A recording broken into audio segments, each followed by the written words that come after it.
உண்மையாய் கொள்வோம் கன நன்மைகள் பெறுவோம்.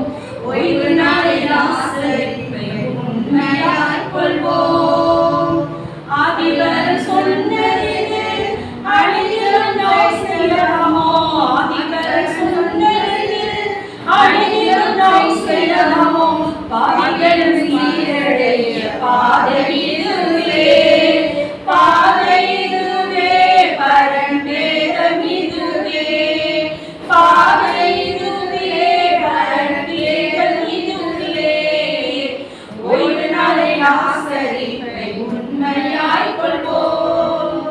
6 நாளும் வேலை செய்து 7 நாளில் ஓய்ந்திருப்போம்.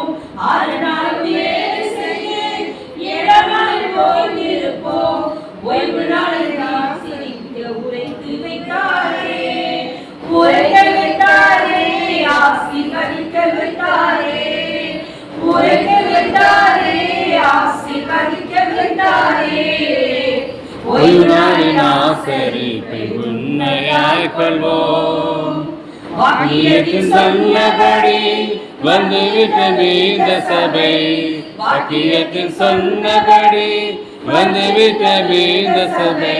சத்தியத்தை உரைக்க வைத்த சாட்சி இதுவே, சாட்சி இதுவே, மிக மாட்சி இதுவே, சாட்சி இதுவே, மிக மாட்சி இதுவே. ஓய்வு நாளை ஆசரிப்பை உண்மையாய் கொள்வோம்.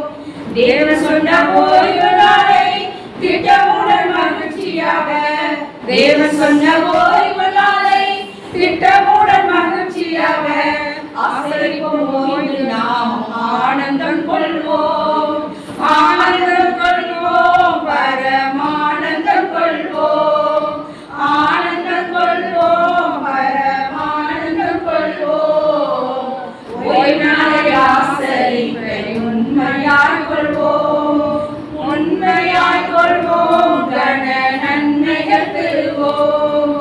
உண்மையாய் கொள்வோம், கன நன்மைகள் பெறுவோம்.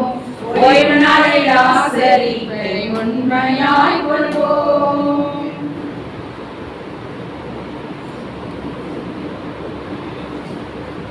ஏசாயா எழுதின தீர்க்கதரிசி புத்தகம் 58வது அதிகாரம் 13, 14 நாம் யாவரும் சேர்ந்து வாசிப்போம். பக்கம் 864வது பக்கம். ஏசாயா எழுதின தீர்க்கதரிசி புத்தகம் 58வது அதிகாரம் 13, 14 நாம் யாவரும் சேர்ந்து வாசிப்போம்.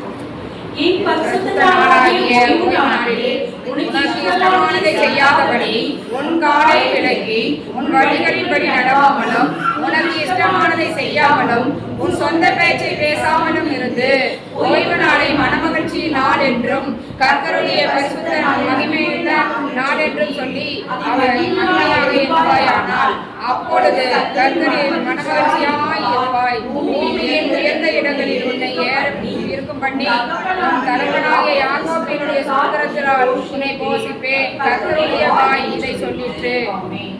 ஆரம்ப ஜெபத்தை மதிகளுக்கு நீரை மட்டும் சொல்லிக்குமாறு கேட்கிறேன்.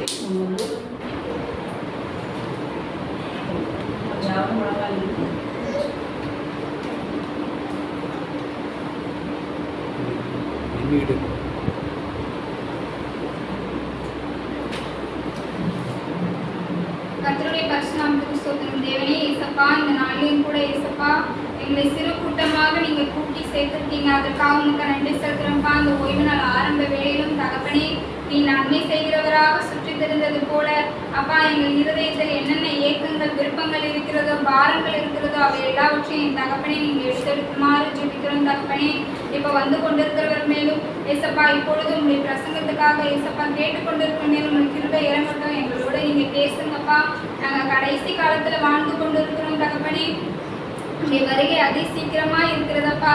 உடைய வருகைக்கு எங்களை ஆயத்தப்படுத்துங்கப்பா, எங்களை தகுதிப்படுத்துங்கப்பா. உங்களுக்கு பெரிய இல்லாத காரியங்கள் எங்கள் வாழ்க்கையில இருக்கும். ஆனா ஏசப்பா எங்களுக்கு வெளிப்படுத்துங்க தகப்பனே. ஏசப்பா உங்களுடைய வருகையை குற்றமற்றவர்களாக மாசற்றவர்களாகவும் நாங்கள் நிற்க திராணி உள்ளவர்களாகும்படிக்கு எங்களுக்கு கிருபையை தந்தருளுங்க.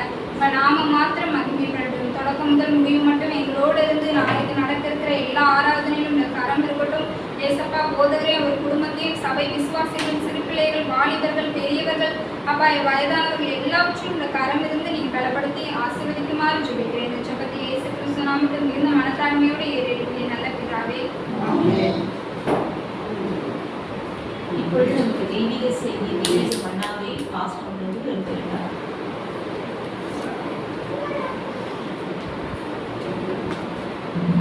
தேவனுடைய பரிசுத்த நாமத்திற்கு மகிமை உண்டாவதாக. சந்தோஷமா இருக்கீங்களா? ஹேப்பி சர்பத். கர்த்தர் உங்களை ஆசீர்வதிப்பாராக.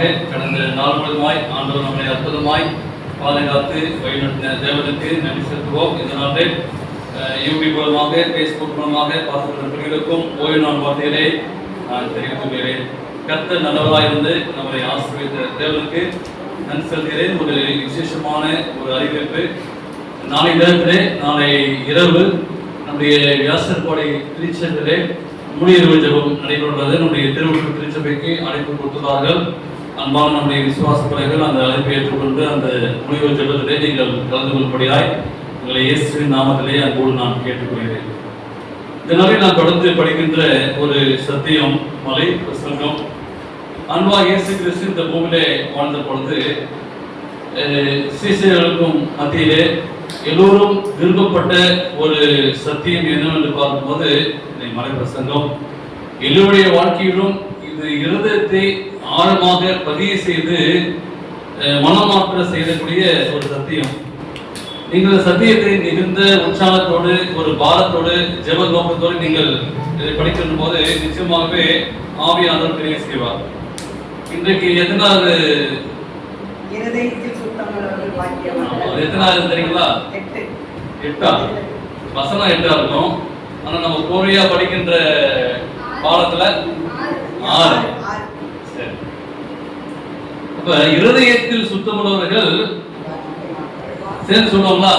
இருதயத்தில் சுத்தமுள்ளவர்கள் பாக்கியவான்கள், அவர்கள் தேவனை தரிசிப்பார்கள்.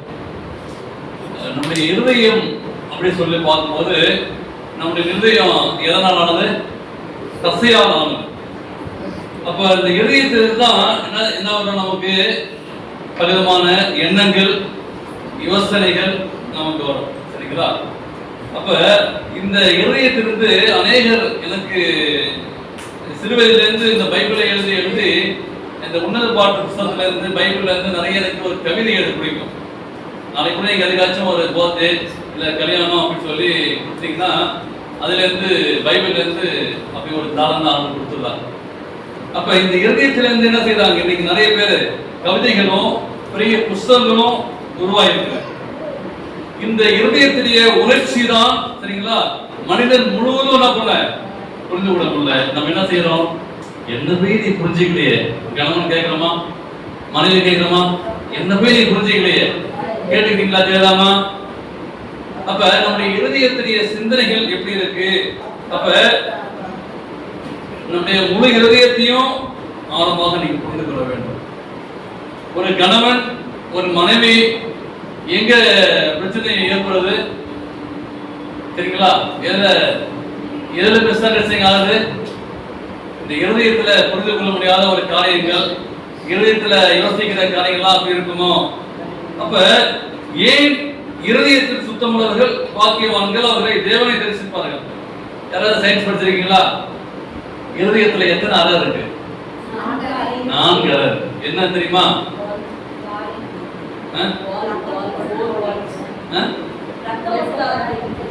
Left article, left ventricle, right article, right. இப்படிதான் இருக்கும். 4 வலது வெற்றிகள், வலது வெற்றிகள், இடது வெற்றிகள், இடது வெற்றிகள் 4. அப்ப இந்த 4 அத இருதயத்துடைய வேலை என்ன தெரியுங்களா? ரத்தத்தை சுத்தம் செய்யறது. இந்த சுத்தம் செய்யறது தான் கடவுள் தான் சொல்றாரு, இதயத்தில் சுத்தம் உள்ளவர்கள். நம்ம இதயமே வேலை என்ன தெரியுங்களா? ரத்தத்தை சுத்தம் செய்யறது தான் நம்முடைய அந்த இதயத்துடைய வேலையே. அப்ப தேவன் என்ன பார்க்கும்போது இந்த தேவன் நமக்கு தரிசனமானார். அதாவது நம்முடைய மனசாட்சி எப்படி இருக்கு? எரேமியா சொல்றாரு, என்ன சொல்றாரு? இருதயம் தான் திருக்குள்ளது கேடுள்ளது, இருதயத்தினை தேவன் அறிந்திருக்கிறார். பாருங்க. அப்ப இந்த ஏன் ஆண்டவர் இத இந்த பூமியில வாழ்ந்த போது மலைப்பிரசனத்தை பத்தி சொன்னாரு. அப்படி ஒவ்வொரு இருதயம் எப்படி இருந்துச்சு சரிங்களா? அப்ப ஏன் தெரியுங்களா, மனுஷன் முகத்தை பார்க்கறான், தேவனை என்ன பார்த்துக்கிறாரு? எல்லா இருதயத்தையும் பார்த்துக்கிறாரு. அப்ப இருதயம் எங்க இருக்கு பார்க்கும்போது தெரியுமா? அந்த இருதயம் தெரியாது பாத்தீங்களா? அப்ப எல்லாரோட இருதயத்தையும் ஆண்டவர் பார்த்தாது. இப்ப உங்க இருதயம் எப்படி இருக்கணும்? இருதயத்தில் சுத்தம் உள்ளவர்கள். நீங்க எல்லாம் உட்கார்ந்து இருக்கிறீங்க, அப்ப உங்க இருதயம் எப்படி இருக்கு? சுத்தமா இல்ல. சுத்தம் உள்ளவர்கள் பாக்கியவான்கள். அப்ப இருதயத்தை சுத்தம் செய்யணும். ஏற்கனவே இருதயம் நம்ம ரத்தத்தை சுத்தம் செய்யற வேலைதான். அப்ப இந்த இருதயத்தை எப்படி சுத்தம் செய்யணும் சரிங்களா? நம்ம எதுக்கு தரிசிக்கலாம் தெரியுங்களா? இருதயத்தை சுத்தம் பண்றோம். 6 நாள் என்ன பண்றோம்? எதெல்லாம் பார்க்கிறோமோ அதெல்லாம் ரசிக்கிறோம். அது சந்தோஷமா இருக்கு. என்னெல்லாம் பார்க்கிறோமோ அதெல்லாம் சாப்பிடணும்னு நினைக்கிறோம். எதெல்லாம் பார்க்கிறோமோ அதெல்லாம் ஒடுத்தணும்னு நினைக்கிறோம் சரிங்களா? நம்முடைய இருதயை அப்ப இச்சை அனுப்பையாக இது கலந்துருச்சு. அப்ப இந்த இருதயத்தை எப்படி சுத்திகரிக்க முடியும்? ஆவியானவர் வழிநடத்தணும். அப்ப தேவனுடைய வணங்கற்றைகள் இருதயத்தை சுத்திகரிக்கணும். அப்ப இருதயத்தை சுத்தம் இருந்தால்தான் ஒருவரும் காணக்கூடாதமாய் ஒருவரும் கண்ணீராளமாவரை தரிசிக்க முடியும். அப்ப இயேசு கிறிஸ்து வரப்போறாரு என்ற ஒரு செய்தியை அவரை தரிசிக்கணும் அப்படின்னு பார்க்கும்போது ஒருவரும் காணக்கூடாதவரும் ஒருவரும் கண்ணீராளமாவரை நான் தரிசிக்க முடியும். ஏனோக்கு தேவனை தரிசித்தார். ஸ்தேவான் தேவனை தரிசித்தார்கள். ஒருவேளை இன்னைக்கு நான் செய்தி கொடுக்கிறேன் அப்படின்னா எந்த நோக்கத்தோடு பேசுகிறேன்? என்னைக்கு இருதயம் பேசுகிறது, எனக்குள்ளாக இருக்கிற ஆவியானவர் பேசுகிறார். உங்களுக்குள்ளாக அந்த ஆவியானவர் வழிநடத்துகிறார். இன்னைக்கு நீங்க செய்தியை கேட்கணும் எந்த நோக்கம் என்று பார்க்கும்போது அன்பாக அந்த ஆவியானவர் இங்க நடத்த வேண்டும். அப்ப நம்ம இதயத்துல தான் எல்லாம் வருகிறது.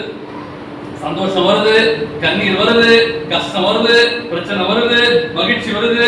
அப்ப நம்ம பார்க்க எப்படி இருக்கிறோம்? நல்லா பாருங்க, இந்த பாத்திரம் பார்க்க எப்படி இருக்கும்? சரிங்களா?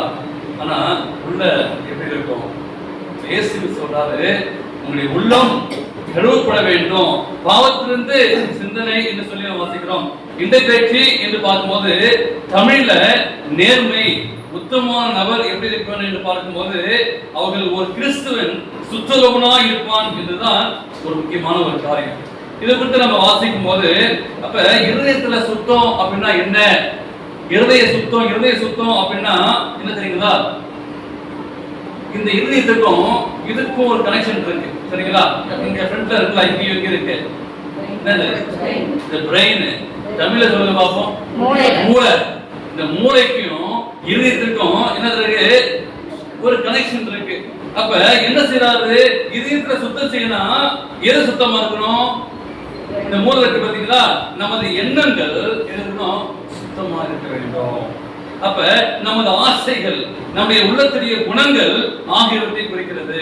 வெளிப்படையாம பார்க்கும்போது நம்ம பார்க்கணும்னு நினைக்கிறோம், இவங்க ரொம்ப நல்லவங்க நம்ம பேசுறோம், நல்ல கேரக்டரோட நினைக்கிறோம். ஆனால் தேவன் வெளியே பார்க்க விரும்பல, இருதயத்தை பார்க்கிறாரு.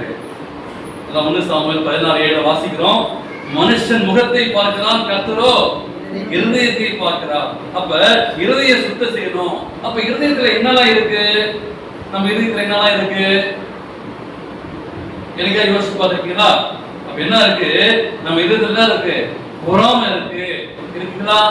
இருக்கு. நம்ம இதயத்துல என்ன இருக்கு? கோபம் இருக்கு, இருக்குங்களா? இல்லையா? இருக்கு. வேற வெறுப்பு இருக்கு. அப்ப நம்மகிட்ட என்ன இருக்கு? பெருமை இருக்கு. சில காரியத்துல இந்த மன்னிக்க மனம் இல்லை, இருக்குங்களா? சம்டைம்ஸ் இருக்கா? அவங்க பேசுவாங்க, ஆனா இல்ல நம்ம மன்னிக்கூடிய அந்த மனம் இல்லை. சில டைம்ல நமக்குள்ளாக நம்ம இருதய சுத்திகரிக்கணும் அப்படின்னா என்னென்ன காரியம் இருக்குது? தீய எண்ணங்கள் இருக்கிறது, அப்புறம் பேராசை இருக்கிறது சரிங்களா? ஏக வேலையில நமக்குள்ளாக ஒளிஞ்சிருக்கு தெரியுங்களா? எனக்காச்சும் அதை பார்த்துருக்கீங்களா? நம்ம இருதயத்துக்குள்ள சில காரியம் ஒளிஞ்சிட்டு இருக்கு, மறைமுகமான பாவங்கள். அப்ப இருதயம் எப்படி சுத்திகரிக்கணும்? அப்ப இதெல்லாம் பார்க்கும்போது தேவனிடத்துல மறைக்க முடியாது. அந்த நம்ம இதயத்தில் இருக்கிற காரியத்தை இந்த இருதய சுத்திகரிக்கணும். அப்ப நீங்க இரவுனா உட்கார்ந்து இந்த ஒரே வசனத்தை நீங்க படிச்சு பாருங்களேன். என்ன சொன்னாரு? இருதயத்தை சுத்தமுள்ளவர்கள் பாக்கியவான்கள். அப்ப நம்ம இருதயம் சுத்திகரிக்கணும். இதுல ஏதாச்சும் ஒண்ணு இருக்கா? அப்ப அது உன் வார்த்தையை என் இதயத்தில் வைத்து சங்கீதம் 119 வாசிங்களேன். சங்கீதம் 119:11. உமக்கு விரோதமாய் பாவம் செய்யாதபடிக்கு உமது வார்த்தையை என் இதயத்தில் வைத்து ஒரு வார்த்தையை என் இதயத்தில் வைத்தேன். சரிங்களா? அப்படியே முடிக்குது. சரிங்களா? என்ன ஆரம்பிக்குது? உமக்கு விரோதமாக பாவம் செய்யாதபடிக்கு உமது வார்த்தையை என் இதயத்தில் வைத்தேன். அப்ப தாவீது என்ன செய்றாரு? தன்னுடைய பாவத்தை உணர்றாரு. ஆனது உமக்கு விரோதமா நான் பாவம் செய்யக்கூடாது. அப்ப இந்த பாவத்தை போக்குறதுக்கு உம்முடைய வார்த்தை என்ன பண்ண? என் இதயத்தில் வைத்தேன். இதயம் சுத்திகரிக்கணும் அப்படின்னா என்ன செய்யணும்? தேவனுடைய வார்த்தை உள்ளே போகணும். தேவனுடைய வார்த்தை உள்ளே போகும்போதுதான் அங்கே ஒரு அற்புதமான ஒரு சுத்திகரிப்பு நடைபெறும். சொல்றாங்க ஸ்டெப்ஸ் டு கிரைஸ்ட், கிறிஸ்துவுடன் செல்லும் படிகள் என்ற புத்தகத்தை சொல்றாங்க. இருதய மாற்றம் என்பது கிறிஸ்துவ வாழ்க்கையின் மையமாக வலியுறுத்தப்படுகிறது. ஒரு கிறிஸ்தவங்க அப்படின்னா நம்முடைய அலங்காரம் முக்கியம் அல்ல, நம்முடைய ஆடை முக்கியம் அல்ல, நம்முடைய இருதயம் என்ன செய்யணும்? மாற்றம் என்பது நம்முடைய வாழ்க்கையில மையமா இருக்க வேண்டும். வெளிப்புற சீர்திருத்தம் மட்டும் போதாது, கிறிஸ்து உள்ளத்தில் வாசம் செய்து கொண்ட எண்ணங்களையும் மாற வேண்டும் என்பது அவருடைய போதனை என்று சொல்லி ஸ்டெப்ஸ் டு கிரைஸ்ட், கிறிஸ்துவுடன் நான் செல்லும் என்ற அந்த படையில அம்மையார் சொல்றாங்க. அவர் சொல்றாரு, அப்ப இந்த ஒரு மனுஷன் இருக்கிறாரு, ஏசியால என்ன சொல்றாரு? என்ன சொன்னாரு? 6:5 ஒரு காரியம் சொன்னாங்களே, பைபிள பார்க்காம சொல்லாமே, ஐயோ நான் அதமானே. என்ன சொன்னாரு? அசுத்த உள்ள. அப்ப இயேசு கிறிஸ்து அழைக்கிறாரு. இந்த ஒரு ஓப்பன் ஸ்டேட்மென்ட் சொல்ல முடியுமா? நான் நல்லவன் நான் சொல்றோம், ஆனா இயேசு என்ன சொல்றாரு? நான் அழைக்கிறாரு, ஐயோ நான் அதமான. என் உதடு எப்படிப்பட்டது? அசுத்தமான உதடு. நான் என்ன செய்யறேன்? நான் அசுத்தமான மனுஷன். அப்ப நம்ம இருதயம் எப்படிப்பட்டது? அங்க ஏசியா தீர்க்கதரிசி அழைத்த போது அந்த ஏசியா தீர்க்கதரிசி ஒரு ஓப்பன் ஸ்டேட்மென்ட் சொன்னாரு, ஐயோ சுத்தமான மனுஷன் நானு. தேவனே அவர் சொல்றாரு, சேனைகளின் கர்த்தரை என் கண்கள் கண்டது. எபிரேய போயிட்டு அங்க நம்ம தொங்கல் வாசம். தேவனுக்கு பெருமானே, இந்த மாநிலத்திலே ஆண்டவர் உங்களுக்கும் எனக்கும் இதை பார்த்து கொடுக்கிற ஒவ்வொருடைய பிள்ளைய வாழ்க்கையிலையும் இருதயம் சுத்திகரிக்கணும் அப்படின்னா ஒரு 3 காரியம் சொல்லி ரத்ன சுருக்கமா நான் படிக்கிறேன். சங்கீதம் 51:10 வாசிக்கிறேன். அங்கே தாவீது சொல்றாரு, ரொம்ப தெரிஞ்ச வசனம் தான் 51:10. எப்படி வேணுமா? தேவனே தேவனே சுத்த இருதயத்தை என்னிலே கிறிஸ்தியும் நிலைவரமான ஆவியை என் உள்ளத்திலே புதுப்பியும். அப்ப கடவுள்கிட்ட கேட்கிறாரு, என்ன சொல்றாரு தாவீது? சுத்த இருதயத்தை என்னில் சிருஷ்டியும். ஏற்கனவே அவர் பரிச்சுட்டார்ல, திரும்பி இருதயத்தை ஆபரேஷன் பண்ணி சிருஷ்டிக்க முடியுங்களா? சரிங்களா? என்ன செய்யறோம்? அவர் கேட்கிறார், சுத்த இருதயத்தை என்னில் சிருஷ்டியும். அப்ப எனக்குள்ளாக இருக்கிற காரியத்தை ஆவியார் மூலமாக ஆண்டு என்னை சுத்திகரிக்கும். எனக்குள்ளாக இருக்கிற நாம் ஏற்கனவே படிச்சு நிறைய லிஸ்ட் பார்த்தோம். கோபங்கள், குறைகள், மறைமான பாவமான எண்ணங்கள், சிந்தனைகளை நீர் ஆண்டு சுத்த இருதயத்தை என்னிலே சிருஷ்டியும். அப்படின்னா உங்களுடைய கரத்திலே அவருடைய ஒப்பு கொடுத்து என்னை மாற்றும். இந்த மாலை வேலை தாவல் சொன்னது போல, அப்ப நம்ம என்ன அநேக வேலை நம்ம என்ன செய்யறோம்? என்ன சொல்றோம்? மத்தவங்களை பத்தி நம்ம என்ன சொல்றோம்? மத்தவங்களை பத்தி என்ன சொல்றோம்? ஒரே சொல்ற மாதிரி இல்லைங்களா? நிறைய நேரம் என்ன செய்யறோம்? நம்ம தான் வந்து பர்ஃபெக்ட் மாதிரியும், நம்ம தான் வந்து எல்லா உலகம் மாதிரியும். அவங்க சரியில்லை, இவங்க சரியில்லை, கணவன் சரியில்லை, மனைவி சரியில்லை, பிள்ளைங்க சரியில்லை, இந்த சமுதாயம் சரியில்லை. அப்ப தாவீது என்ன சொன்னாரு? அவருடைய வாழ்க்கையில என்ன சொல்றாரு? எப்படி கழுவு சொல்றாரு? இப்ப கரையாயிடுச்சு, இது எப்படி கழுவு சொல்றாரு? யூசோப்பினால் என்னை சுத்திகரிக்கும். அவர் சொன்னாரு, என்ன சொன்னாரு? ஏசாயா சொன்னாரு, நான் அதமானேன். ஐயோ அதமானேன், அசுத்தவதெல்லாம் மனுஷன். அப்ப அங்கேருந்து ஒரு அக்கினி வந்து சுத்திகரிச்சு இவரு இருதயத்தை சுத்திகரிக்க அவ கேட்கிறாரு, என்னை எப்படி ஈசோப்பினால் சுத்திகரிக்கும்? ஈசோப்பு என்பது ஒரு செடி.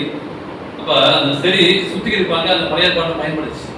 என்னை சுத்திகரியான இந்த மலைமையில ஆண்டு இந்த மத்தியோ இந்த மலை பிரசனத்தை படிக்கும் போது நம்முடைய வாழ்க்கையிலே ஆண்டவர் கற்றுத்தர ஒரு பாடம் என்பது ஆண்டுடைய இருதயம் சுத்திகரிக்க வேண்டும். நீதிமொழிகள் 22:11 வாசிங்களேன்.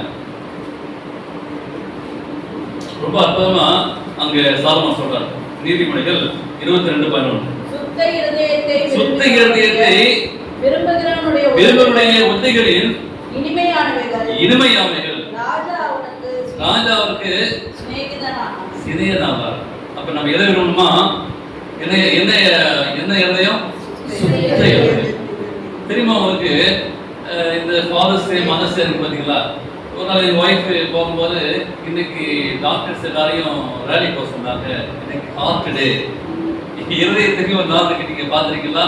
அந்த நாளை வந்து என்ன செய்வாங்க, அந்த டாக்டர் நர்ஸ் என்ன செய்வாங்க, அந்த ரேலி போவாங்க. ஹார்ட் டே அப்படின்னு ஒரு டேட். அப்ப அன்றே என்ன ஒரு மாற்றங்கள்! கடவுள் அற்புதமாய் நம்ம கொடுக்கப்பட்ட இந்த வேத வசனம் இருதயத்தை சுத்தி இருதயத்தை விரும்புகிற உதவிகள் எப்படி இருக்கும்? இனிமையா இருக்கும். நீங்க மாலை வேலை உட்கார்ந்து இந்த பாட்டையோ பைபிளோ உட்கார்ந்து நீங்க மேல போய் படிச்சு பாருங்களேன். இதுல உட்கார்ந்து தனிமையா இந்த இயேசுவார் பாட்டை கேட்டு பாருங்களேன். ரொம்ப தனிமையா உட்கார்ந்து கேட்டு பாருங்களேன். அநேக வேலை வந்து சீக்கிரமா உட்கார்ந்து கட்சிக்கு உட்கார்ந்து அப்படியே இந்த பாட்டு பாடும்போது நீங்க கேட்டு பாருங்களேன். அந்த இருதயம் அப்படியே ஒரு இதமா இருக்கும். நீங்க அனுபவிச்சு பாருங்க. தனிமையா உட்கார்ந்து இந்த பாட்டு இந்த பிரசங்க கேட்கும் போது அப்படி கிடைக்கிற ஒரு பீஸ்ஃபுல் வேற எங்கேயும் கிடைக்காது. அங்க சாலமோன் சொல்றாரு, சுத்த இருதயத்தை விரும்புகிற உதவிகள் இனிமையாக இருக்கும்.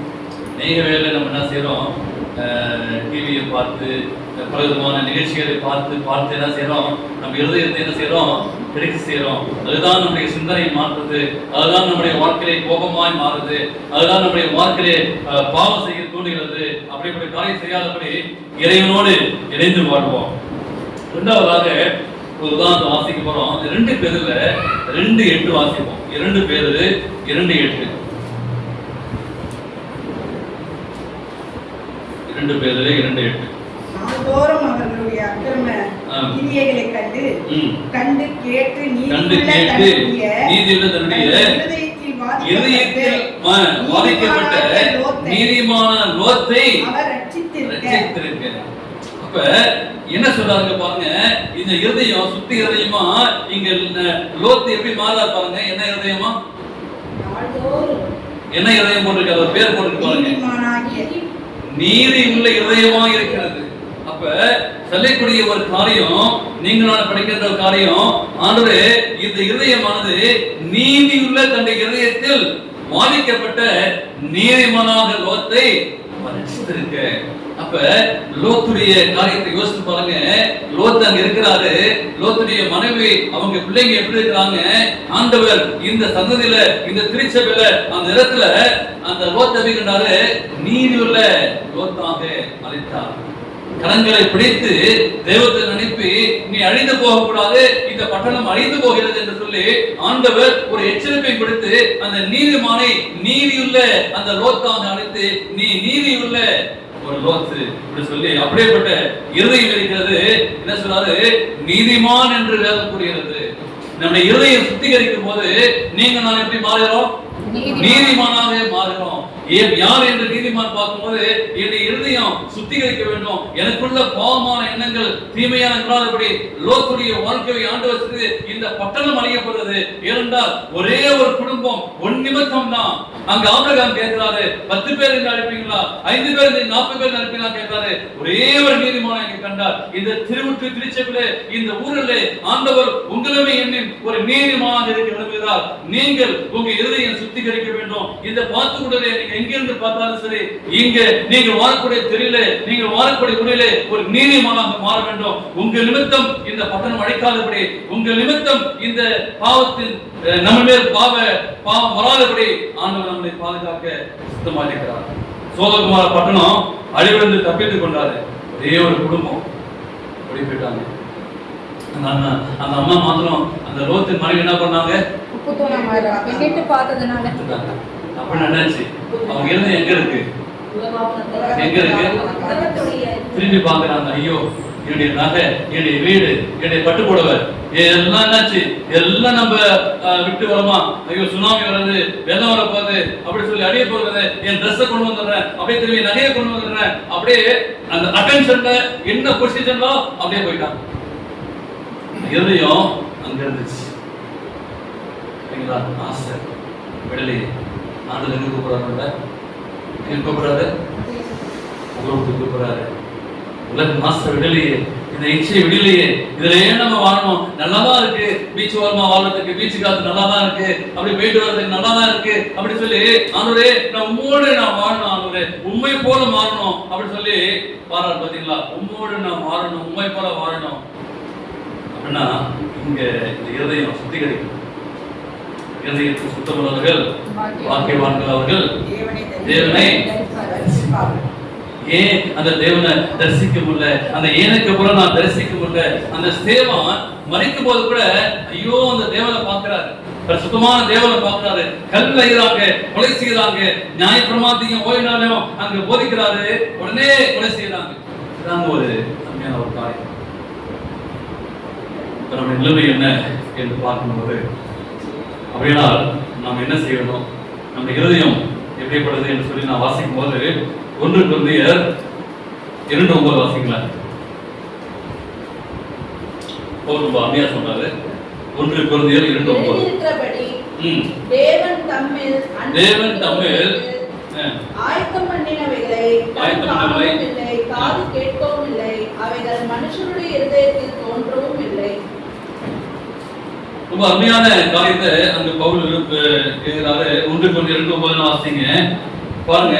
எழுதிருக்கிறபடி தேவன் தம்மில் அன்புகளுக்கு ஆயத்தமில்லை, கண் காணவில்லை, காது கேட்கவும் இல்லை, அவருடைய இருதயத்தில் தோன்றவும் இல்லை. அந்த சிந்தனைகள் எப்படி இருக்கிறது? நாம் எப்படிப்பட்ட ஒரு வாழ்க்கை வாழ்றோம் என்று சொல்றாரு. அதற்காக தான் அவன் அழைத்தேன். இதற்காக நீ எப்படிப்பட்ட ஒரு வாழ்க்கையை வாழ வேண்டும், இந்த பூமியிலே நீ வாழ்ந்து கொடுக்கிறாய், உன்னை அழைத்த நோக்கம் என்ன? எதற்கு இயேசு கிறிஸ்து பரலோகத்தின் தேவன், பரலோகத்தின் பிதா எதற்கு இந்த பூமியிலே குமாரனை அனுப்பினான்னு பார்க்கும்போது தம் ரத்தம் சிந்தி நம் ரத்தத்தின் நிமித்தம் கழுவப்பட வேண்டும். அதற்காக தான் நானும் நம்மளை அழைத்திருக்கிறார். அதற்காக தான் நீங்க நானும் காத்திருக்கிறோம். அன்பாக இயேசு கிறிஸ்து மரித்து தரிசிக்க வேண்டும். எனில் நீங்க நானும் ஒருவரை மறுபவாக்கப்பட்டு தரிசிக்க வேண்டும். நம்முடைய இருதயம் பக்குவப்பட வேண்டும். இந்த பூமியிலே நீங்க நானும் வாழ்ந்து கூட ஆண்டு சொன்னாரு. பரிசேயரை பார்த்து என்ன சொன்னா தெரியுங்களா? நீங்கள் யாரு? நீங்க எப்படிப்பட்டவங்க? வெள்ளை அடைக்கப்பட்ட கல்லறைக்கு ஒப்பாய் இருக்கிறீர்கள்.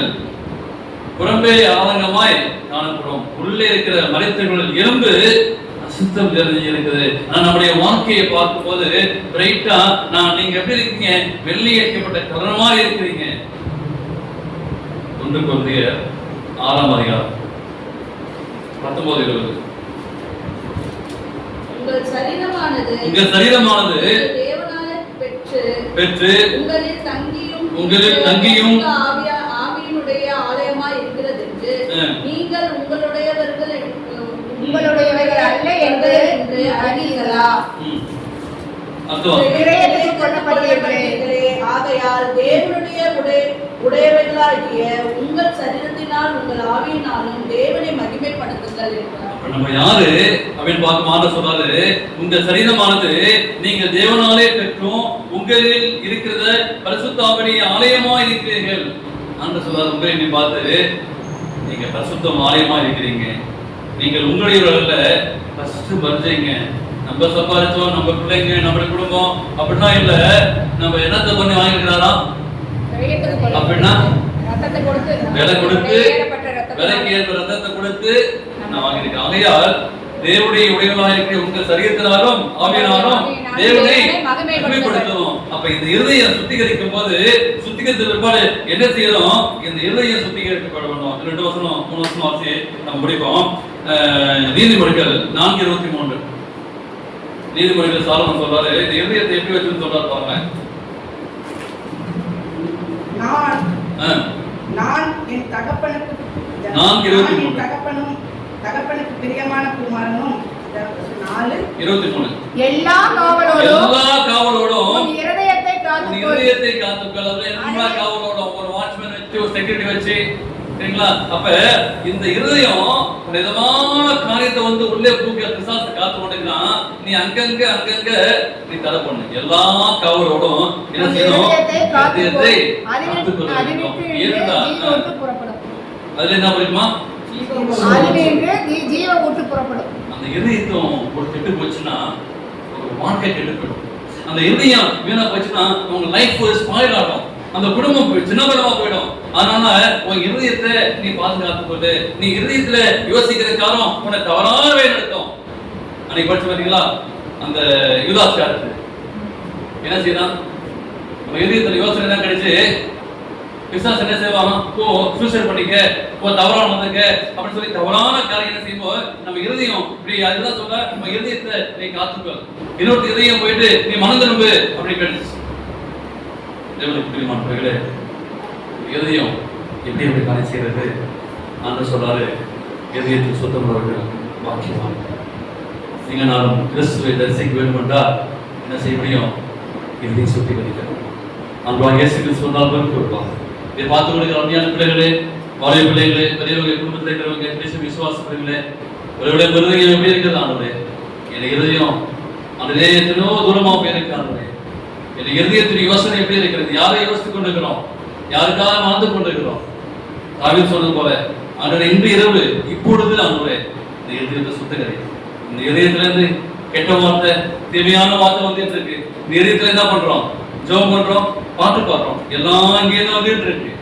நம்மளே சுத்திகரியும் என்னுடைய வாழ்க்கையை பரிசுப்படுத்தும். நம்ம தரிசிக்கணும். ஆண்டவரே, இந்த பூமியில வாழ்ந்து கொண்டுதான் ஆண்டவரே, ஒரு நாள் இயேசு கிறிஸ்து வரும்போது ஆண்டவரே உம்மை நான் தரிசிக்கணும். இந்த மனுஷகுமார தரிசிக்கணும். இதுதான் வாழ்க்கை வாழ்ந்துதான் போயிடுச்சு. இன்னைக்கு ஒப்பு கொடுங்க. அந்த இந்த திருச்சபிலிருந்து ஒப்பு கொடுக்கிறான். நீ வரும்போது அந்த இருதயம் சுத்தமான இருதயா இருக்கணும். அந்த சுத்தமான இருதயா இந்த காலையில் அந்த இருதயம் ஒப்பு கொடுப்பீங்களா? அந்த சொந்தத்தை ஒப்பு கொடுங்க. அப்படி கொடுக்கும் போது இந்த இயேசுகள் சொல்லும்போது அந்த இயேசுவை நம்ம பார்ப்போம். இந்த இருதயம் சொந்தமாக இருந்தால் எப்படி ஆசீர்வாதத்தை கற்றுக்கொள்ளும். எனக்கு என்ன சொல்லலாம்? ஆமென்.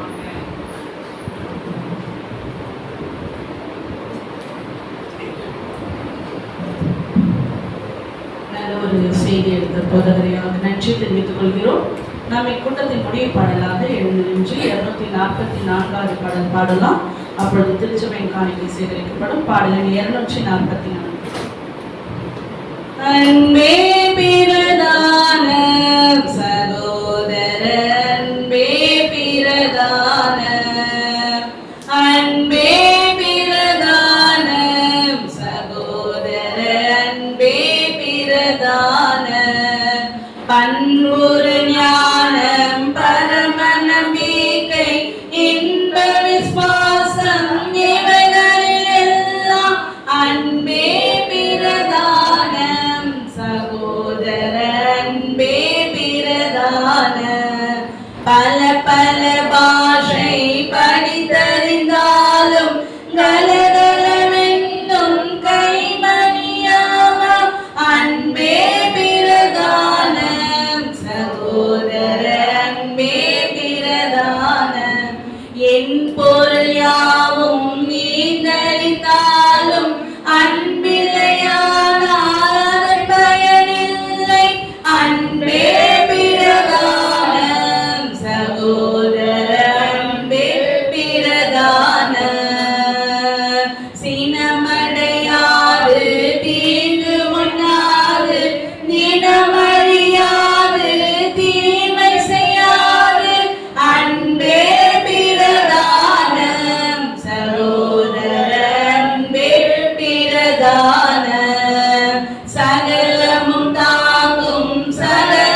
முடிவு ஜெபத்தை நம்ம திரு சாமியல் அவர்கள் எடுப்பார்கள்.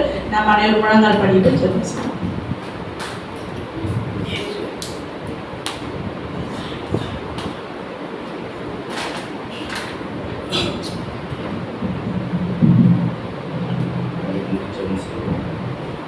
மகா இறக்கும் கிருபை நிறைந்த நல்ல தகப்பனே, இந்த பரிசுத்தமான ஆரம்ப ஓய்வு நாட்களாக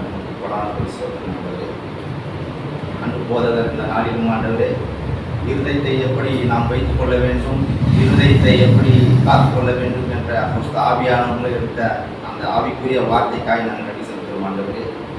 ஆண்டவரே, கர்ப்பத்தில் முதலில் தோன்றுவது இருதயம்தான், என் தேவன் கேட்பதும் இருதயம்தான். நொறுமுண்ட இதயத்தை என் தேவன் கேட்கிறப்பா. எங்களுடைய பாவங்கள், குற்றங்கள், குறைகள் எதுவாக இருக்குமானாலும் அந்த தயவாய் மன்னித்து இந்த இரக்கத்தின் நிமித்தம் கிருபை நிமித்தம் என்னை காத்துக்கொள்ள வேண்டுமா சொல்கிறோம். வந்திருக்கிற ஒவ்வொரு பிள்ளைகளை கண்ணோக்கி பாருங்கள், அவர்களுடைய தேவைகளெல்லாம் சந்திங்கள். வயதானவர்களுக்கு நல்ல பலத்தின் சத்தத்தை தாங்க.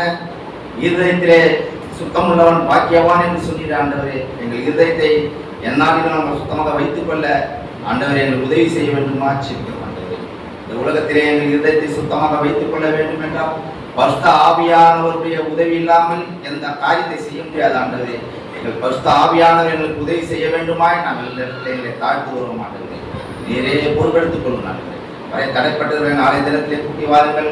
நாளைக்கு நடக்கிற ஆராதனையிலும் அந்த ஓய்வு நாள் பள்ளியிலும் ஆண்டவரே உடைய கிருபை இருக்கட்டும், உடைய இரக்கம் இருக்க வேண்டுமா சொல்கிறோம். வந்தவர்கள் வந்த வண்ணமாய் சென்று விடாத அளவுக்கு என்ன உபயோகித்தார்களோ அதன்படி நாங்கள் ஆயத்தப்படவும் அதன்படி நடக்கவும் எங்களை பலப்படுத்தும். வந்திருக்கிற ஒவ்வொரு பேராய் ஆசீர்வதிக்கும் ஆண்டவரே, வரை தடைப்பட்டு ஒவ்வொரு பேராய் ஆசீர்வதித்து வழிநடத்த வேண்டுமா என் மீட்பரும் உலக ரட்சகருமான இயேசு கிறிஸ்துவின் மூலம் ஜெபி நல்ல பிதாவே.